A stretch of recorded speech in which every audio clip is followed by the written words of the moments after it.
On this episode, we talk about VA loans and rent backs.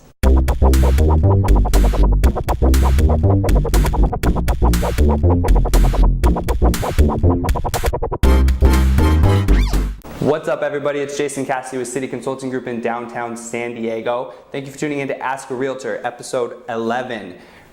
Quick shout out to my friend Derek Evans with Smarter San Diego TV. He had me on the show last week.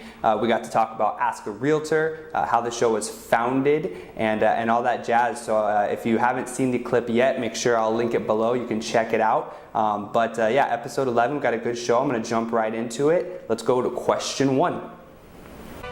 What is a VA loan? Question 1, what is a VA loan? Fantastic question. VA loans are awesome loan programs for active duty and veteran military members to any of the 5 branches. That's Army, Navy, Air Force, Marines, or Coast Guard. There's actually some caveats. There's some extra stuff in there as well. I'll link it below. Commissioned officers of the Public Health Service, the National Oceanic and Atmospheric Administration too, and a couple others that I'll link below. The best way to do it is think military, and spouse of military who died in active duty is also eligible. National Guard and or reserves are also eligible after 6 years of service. So that is a caveat there, that you have to have 6 years of service. The normal active duty timeline is just 6 months of service. So remember that for your VA there. But the VA is a fantastic program. It actually allows buyers to put 0 money down, which is fantastic. It's one of the only loans out there that offers no money down and no PMI, which is the second benefit there. So a lot of times when you have under 20% down, like on an FHA loan or a 5 or 10% down, you're going to have a PMI, which is a private mortgage insurance. So it's a little bit of an extra monthly payment. With the VA loan, that doesn't apply. So you have a 0 money down and no PMI to get into your first home. Any detached home across the country is going to allow for you to use your VA loan. Condos, you need to make sure that the condo project is actually VA approved. You can do that by logging in. You can just Google VA approved condos and you'll see the Veterans Administration link, and you'll be able to look up the name of your condo association to see if it's VA approved. If not, you can petition the HOA to get VA approval. I believe there's a small cost associated and they have to pass a couple tests, but it should be fairly easy for them to do that. So if your condo association is not, probably look into that. Otherwise, yeah, that's it. It's basically a no money down, no PMI loan product for active duty and former military members to secure the purchase of their home. So it's a fantastic program, and I will put the links down below to everybody who's eligible, as well as some of the criteria for what you need to obtain a VA loan. But yeah, thanks. Good question. What is a rent back?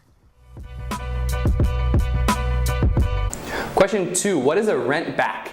Great question. We actually had a buyer of mine write an offer last week, and it was countered with a rent back. And so this question was born. I've run into it a couple of times before, but in essence, a rent back happens when, say you're a buyer on a property and you write an offer, the seller can counter a rent back. What they want is to stay in the property after close of escrow for any given amount of time.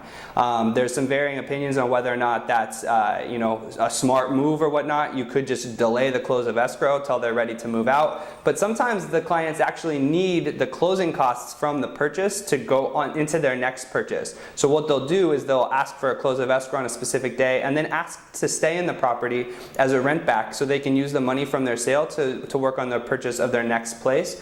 So it's not uncommon. It happens a lot. Just make sure that as you're going through the offer process, you have a set date, like a move out date. You don't want just an unlimited rent back. It would be rent back for 30 days or 45 days or whatever it may be.